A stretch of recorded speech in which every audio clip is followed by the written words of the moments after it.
Hello everyone, this is me Satya है और मैं आपके लिए लेके आई हूँ सितंबर के बाकी महीने की रीडिंग, जो कि शुरू होता है 15 सितंबर से लेकर 30 सितंबर तक। ये रीडिंग होगी साइन ऑफ एक्वेरियस के लिए। तो देखते हैं एक्वेरियस के लिए बाकी का महीना कैसा रहेगा। इस रीडिंग में हम चार्म्स ऐड नहीं करेंगे, बट ओरेकल कार्ड्स इंक्लूड होंगी, सो स्टे ट्यून्ड।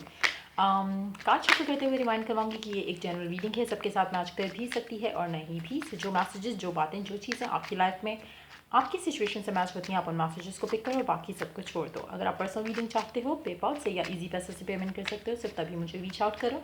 और रीच आउट करने से पहले डिस्क्रिप्शन बॉक्स चेक कर लो कि मैं कौन सी सर्विसेज कौन सी प्राइस पे ऑफर करी, ताकि आपका टाइम भी वेस्ट ना हो और मेरा भी टाइम वेस्ट ना हो, क्योंकि मैं सर्विसेज जो है वो सारी पेड हैं जो मैं ऑफर कर रही हूँ। उसके अलावा मैं डिस्काउंट्स ऑफर नहीं करती। तो अगर आप रेडी टू पे हो, सिर्फ तभी मुझे रीच आउट करो।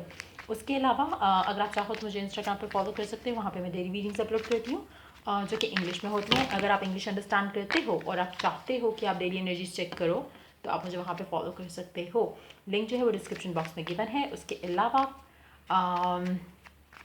कमेंट सेक्शन में मैं अपनी सिस्टर के टैरो चैनल का लिंक ऐड करूँगी। अगर आपको पसंद आए तो आप उसको भी सब्सक्राइब कर सकते हो। सो स्टार्ट करते हैं रीडिंग, देखते हैं एक्वेरियंस के लिए बाकी का महीना कैसा रहेगा, स्टार्टिंग फ्रॉम 15 थ्रू 30th। क्योंकि ये रीडिंग मैं रिकॉर्ड कर रही हूँ 18 को, तो कुछ लोगों के लिए हो सकता है कि जो पहले 2 कार्ड्स की एनर्जी होगी वो ऑलरेडी आप अपनी लाइफ में डील कर रहे हो। सो जस्ट पिक आप कहाँ पे हो अपनी लाइफ में, किस स्पैन में आपके सिचुएशन किस तरह से है, आप उसके हिसाब से अपनी रीडिंग को अपने अकॉर्डिंगली पिक कर लो। सो स्टार्ट करते हैं, देखते हैं। 5 ऑफ कप्स, डिसअपॉइंटेड हो किसी चीज़ को लेके, स्पेशली इमोशनल डिसअपॉइंटमेंट है आपके अंदर इस टाइम पे। लेकिन जो भी डिसअपॉइंटमेंट आप फील कर रहे हो, इसका रिजल्ट या इसका आउटकम आपको कुछ नहीं मिलेगा। डिसअपॉइंटेड होना इज़ नॉट द सोल्यूशन। आपने आप जिस चीज़ को लेके डिसअपॉइंटेड हो, आपने इसके लिए एफर्ट ही नहीं किया था। आपने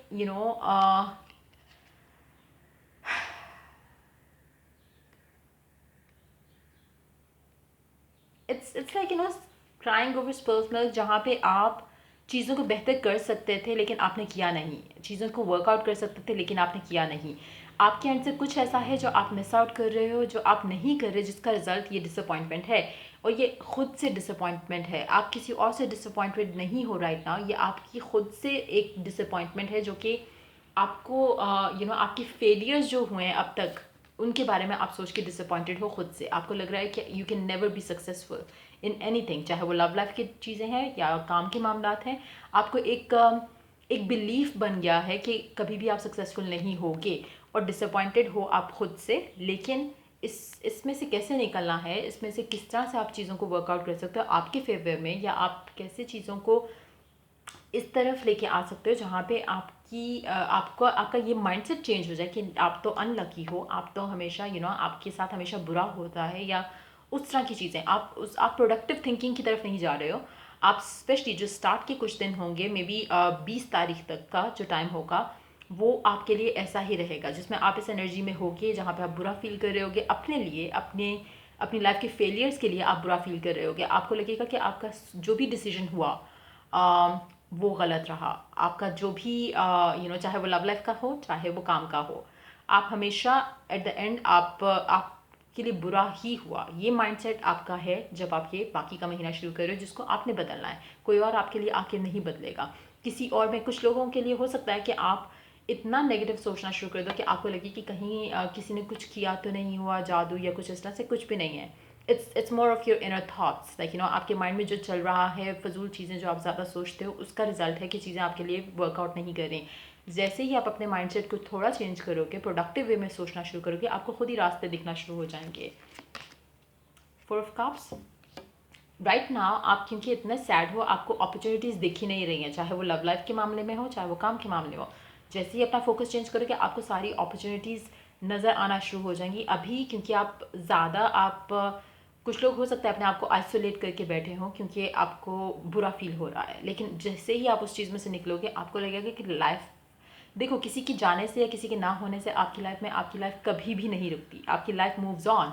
तो वो चीज़ आपको भी रियलाइज़ नहीं हो रही क्योंकि आप सैडनेस के मोड में बैठे हुए हो। आप जैसे ही इससे स्नैप आउट करोगे, आपकी लाइफ में आपको नज़र आना शुरू हो जाएगा कि बेसिकली इतना बुरा नहीं था जितना आपने इसको बना लिया था सिचुएशन को। चाहे एक रिलेशनशिप एंड हुआ है, चाहे एक एक सिचुएशन आपके हक में वर्कआउट नहीं की, वो सिचुएशन है, there is always a second chance. आप खुद को सेकेंड चांस देते हुए पॉजिटिव सोचते हुए आगे बढ़ोगे तो आपको चीज़ें वर्कआउट करने के तरीके नज़र आना शुरू हो जाएंगे, जो अभी आप फिलहाल शुरू में तो नहीं देख रहे हो। लेकिन मुझे लग रहा है कि आहिस्ता आहिस्ता आपका माइंडसेट थोड़ा बदलेगा। उसके लिए अगर आप आइसोलेटेड हो राइट नाउ, लोगों से बात नहीं करें क्योंकि आप उदास हो, सही तरह से पॉजिटिव चीज़ें नहीं देख रहे, पॉजिटिव चीज़ें सुन नहीं रहे, सोच भी नहीं रहे, तो स्टार्ट डूइंग दैट। अपना माइंडसेट जो है वो चेंज करो, अपनी सोच को, अपने थॉट्स को किसी पॉजिटिव एंगल की तरफ लेकर आओ ताकि आपको पॉसिबिलिटीज़ दिखना शुरू हो। किंग ऑफ वॉन्ड्स, अगर आपके काम के मामला के बारे में बात करूं तो आपको कुछ ऐसा करना चाहिए जो आप चाहते हो। अगर आपने अपनी लाइफ के कोई डिसीजंस ऐसे लिए हैं जो कि आपने दूसरों के कहने पे लिए, तो आप उसके लिए भी सैड हो रहे हो, आपको लग रहा है कि मैंने आई विश कि मैंने ऐसा किया होता, लेकिन विश करने से नहीं होगा। You have to do that, you have to do something जो आपको खुश करे, जिससे आपको इनर पीस मिले। आपने अगेन उसके लिए आपको इस मोड से निकलना पड़ेगा, आपको अपॉर्चुनिटीज़ देखनी पड़ेंगी, आपको पॉजिटिव देखना पड़ेगा, आपको रियलाइज़ करना पड़ेगा कि आपके लाइफ के जितने भी डिसीजंस थे या जितने भी फेलियर्स थे, उसमें कहीं ना कहीं आपने एक और इंसान को अपनी लाइफ के ऊपर ज़्यादा प्रायोरिटी दी या उसके डिसीजन को एक्सेप्ट किया एज योर्स, जिसकी वजह से आपकी लाइफ में जब आप फेल हुए उस चीज़ को लेकर तो आप आपको समझ नहीं आ रहा कि आपने क्या करना है, क्योंकि ये डिसीजन पहली बात आपका शायद था ही नहीं। अगर ऐसी सिचुएशन है तो आप अगेन आप उस चीज़ को फॉलो करो जो आपका दिल करता है, आपने वो नहीं करना जो आपको दूसरे लोग कह रहे हैं, क्योंकि अगर आप इसी तरह करते रहोगे तो आप अपने फेलियर जो हैं आपको कभी वो समझ नहीं आएंगे कि फेलियर हुआ क्यों, क्योंकि आपका कभी 100% उस चीज़ के अंदर था ही नहीं, चाहे वो लव लाइफ है चाहे वो काम के मामलात हैं। आपको आपका फोकस इस एक चीज़ में देना है और आप सिर्फ उसी चीज़ में अपना फोकस दे सकोगे जिसमें आप इंटरेस्टेड हो, चाहे वो एक लव लाइफ का सिचुएशन है।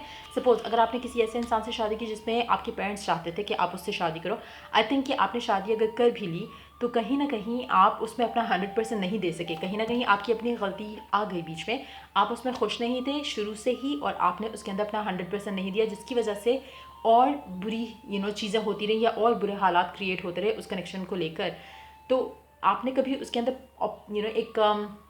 एक पॉसिबिलिटी देखी नहीं कि चीज़ें बेहतर हो सकती, क्योंकि आपने अपना 100% नहीं दिया, क्योंकि आप उसमें इंटरेस्टेड नहीं थे ना। दो चीज़ें हो सकती हैं, अगर ये लव लाइफ सिचुएशन है, अगर आप ऐसे इंसान के साथ शादी हो चुकी है, ये कमिटमेंट हो चुकी है जिसके साथ आप खुश नहीं फील करें, दो चीज़ें होती हैं, try to work things out, उसके अंदर पॉजिटिव चीज़ें देखने की कोशिश करो। अगर आप नहीं कर पाते हो तो आपके पास एक ही सोल्यूशन बचता है कि आप उस सिचुएशन से निकल आओ।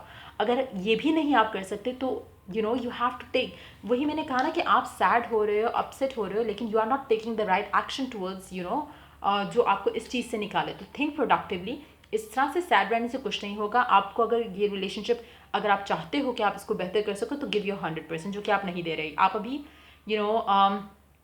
आपका दिल करता है कि ख़त्म हो जाए relationship, to be very honest. अगर ऐसी सिचुएशन में हो आप, सिचुएशन इतनी बुरी नहीं है जितनी आपने इसको बना ली है। आपके माइंड में हो सकता है कि आप किसी और को लाइक करते हो, इसलिए आप अपना 100% उस कनेक्शन में नहीं दे रहे, लेकिन जो भी सिचुएशन है आप खुश सिर्फ उसी में रहोगे जो आप खुद से चाह रहे हो, जो आप दिल से चाहते हो। अगर आप उसको फॉलो करोगे आप उसमें खुश रहोगे। आपके अंदर एक ऐसी चीज़ है, आपका नेचर ऐसा है कि जो आप शायद दूसरों को खुश करने के लिए कुछ कर तो लेते हो, लेकिन आप कभी उससे खुश नहीं होगी क्योंकि वो आपका दिल नहीं कर रहा था। तो वाई डोंट यू डू जो आपको खुश रखे, ताकि आप अपना 100% तो दे सको, चाहे वो जॉब है, चाहे वो करियर है, चाहे वो लव लाइफ की सिचुएशन है। तो कोशिश करो कि इस टाइम के अंदर आप उस सिचुएशन से निकलने के लिए कुछ सोल्यूशन ढूंढो, बजाय इसके कि अपसेट रहो, परेशान रहो और आइसोलेटेड रहो और प्रोडक्टिव वे में नहीं सोचो कि आप इस चीज़ में से कैसे निकल सकते हो। Try to work on the things, किस तरह से क्या कर सकते हो, प्लान करो, गोल बनाओ, सब गोल्स बनाओ कि किस तरह से ये चीज़ें पॉसिबल हो सकती हैं। अगर आप नहीं बनाओगे तो कोई और आपके लिए आके नहीं करेगा। आपने ऑलरेडी लोगों के ऊपर भरोसा करके या उनके ऊपर रिलाई करके देख लिया कि क्या हुआ, आप कभी खुश नहीं रहोगे। आप अपने डिसीजन जब तक आप नहीं बनाओगे आप खुश नहीं रहोगे। आपका अपना डिसीजन होगा तो आप फेलियर्स को भी एम्ब्रेस करोगे और आप उससे लर्न करके आगे बढ़ोगे। राइट नाउ आप वो भी नहीं कर पा रहे हो क्योंकि डिसीजन आपका एट फर्स्ट प्लेस शायद था ही नहीं। सेवन ऑफ पेंटिकल्स, आपका दिल ही नहीं करता आप इसमें से इट्स मोर लाइक कि आप विशफुल होते हो कि मुझे इसमें से निकलना है, बट आप राइट एक्शंस नहीं ले रहे। अनी the deck you do have nine of cups, अगर आप इसके ऊपर एक्शन ले लो जो आपका दिल कर रहा है, जो इनर कॉलिंग आपको कह रही है, तो आपके हक में, आपकी लाइफ में वो चीज़ें हो सकती हैं जो आप चाहते हो, लेकिन आप एक्शन नहीं ले रहे। लेकिन आप एक्शन लोगे तभी चीज़ें आपके हक में बेहतर होंगी। Let's take oracle card now, let's see oracle क्या ऐड करता है आपके लिए। Past life relationship, you have known each other before. मुझे लगता है कि अगर ये लव लाइफ सिचुएशन है तो आप किसी ऐसे इंसान को प्यार करते हो जो कि जिसके साथ आपका कनेक्शन अभी बनना पॉसिबल नहीं लग रहा। इवन तो आपको फील होता है कि ये आपका सोलमेट है, लेकिन शायद या तो आप किसी ऐसे रिलेशनशिप में हो जिसमें से निकलना आपके लिए मुश्किल है, चाहे आप जितनी मर्जी कोशिश करो चीज़ें हो नहीं रही। ऐसा लगता है कि आप कोशिश कर रहे हो लेकिन आप कोशिश नहीं कर रहे, टू बी वेरी ऑनेस्ट। आप सही एक्शन नहीं ले रहे उस चीज़ की तरफ जो आप चाहते हो। कुछ लोगों के लिए हो सकता है कि आप ऑलरेडी मैरिड हो या आपका पर्सन ऑलरेडी मैरिड है और आप एक दूसरे को प्यार करते हो, नोइंग द फैक्ट कि उसकी लाइफ में कोई और है या आपकी लाइफ में कोई और है। आप दोनों का कनेक्शन बहुत स्ट्रांग है उस लिहाज से, लेकिन अगैन आप ऐसी सिचुएशन में जहाँ पे आप निकल नहीं पा रहे हो। आप अपना अगर चाहो, टू बी वेरी ऑनेस्ट, मुझे लगता है कि आप जिस कनेक्शन में हो या आपका पर्सन जिस कनेक्शन में है, अगर तो आप चाहो तो आप इस कनेक्शन को वर्कआउट कर सकते हो, लेकिन क्योंकि ये वो नहीं चीज़ है जो आप चाहते थे, तो आप अपना 100% दे ही नहीं रहे, ना ही दोगे। तो it's better to end this, ताकि आप जो तीसरा बंदा जो बीला वजह बीच में चक्की में पिस रहा है आप दोनों के साथ, वो ना पिसे और आप उसके साथ जस्टिस कर पाओ। क्योंकि इट्स लाइक एक साइकिल है, एक विशियस साइकिल है जिसमें से आपको ब्रेक फ्री करना है। सो ये थी आपकी रीडिंग। अगर आपको हेल्प किया हो, गाइड किया हो, तो लाइक शेयर सब्सक्राइब जरूर करो। Till I do the next reading for you guys, take care, bye.